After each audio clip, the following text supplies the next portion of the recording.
niyo yung aking ano.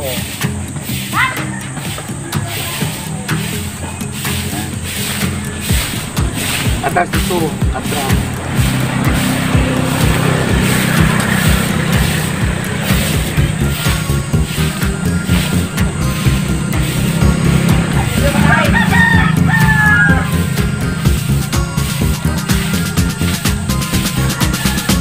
Hello guys, nagwawalis si Miss Diwata. Good morning everyone.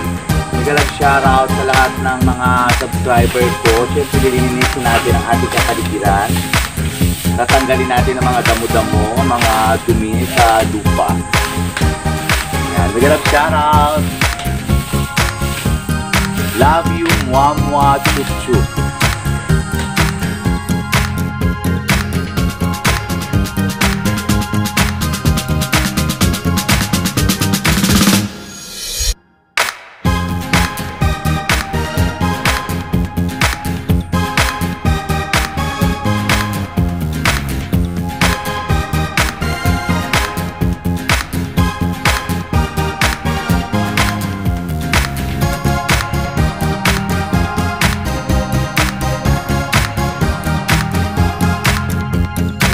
Natin yung kalsada, no? Napakarumi yung ating kalsada. Ito ang bulaklak ng biton-biton. So, wawalisan natin. Ganyan.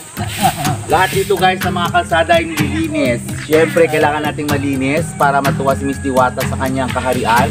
So, lilinisin natin. Ganyan. Yan. Ayan, maraming salamat sa inyo guys sa suporta nyo. Don't forget to like and subscribe my YouTube channel, Miss Diwata.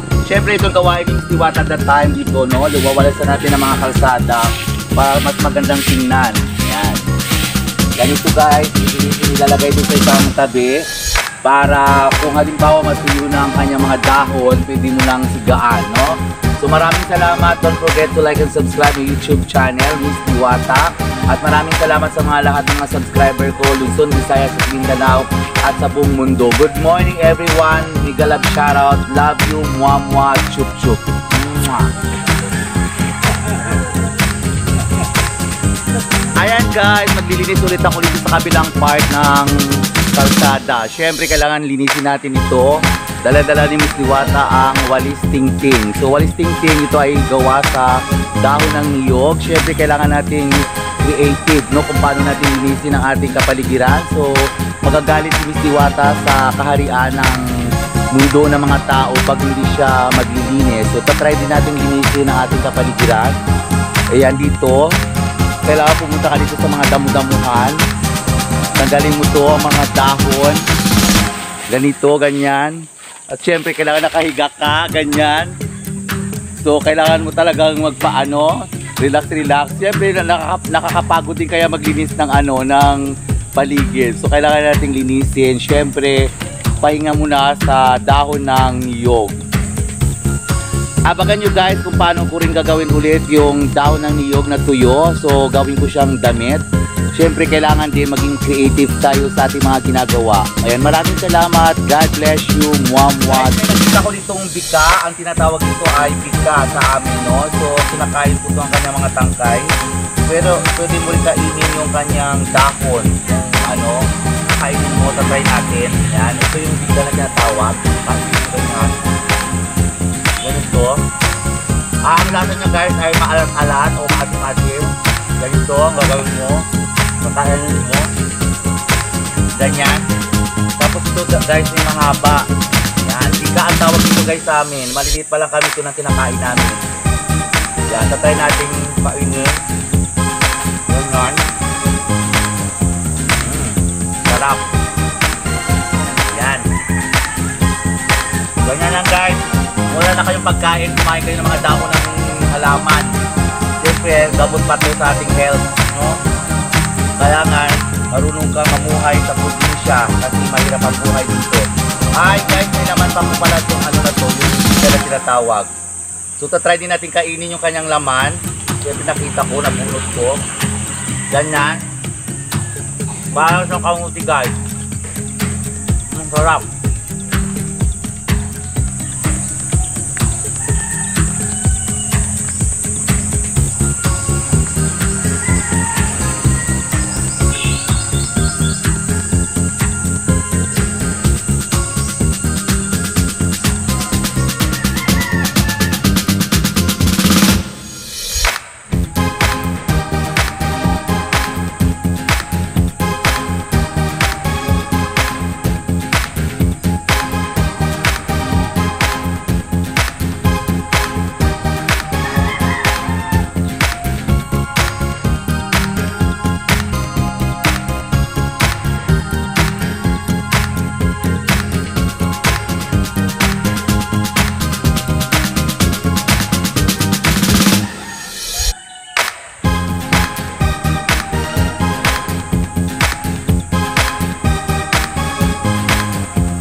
you.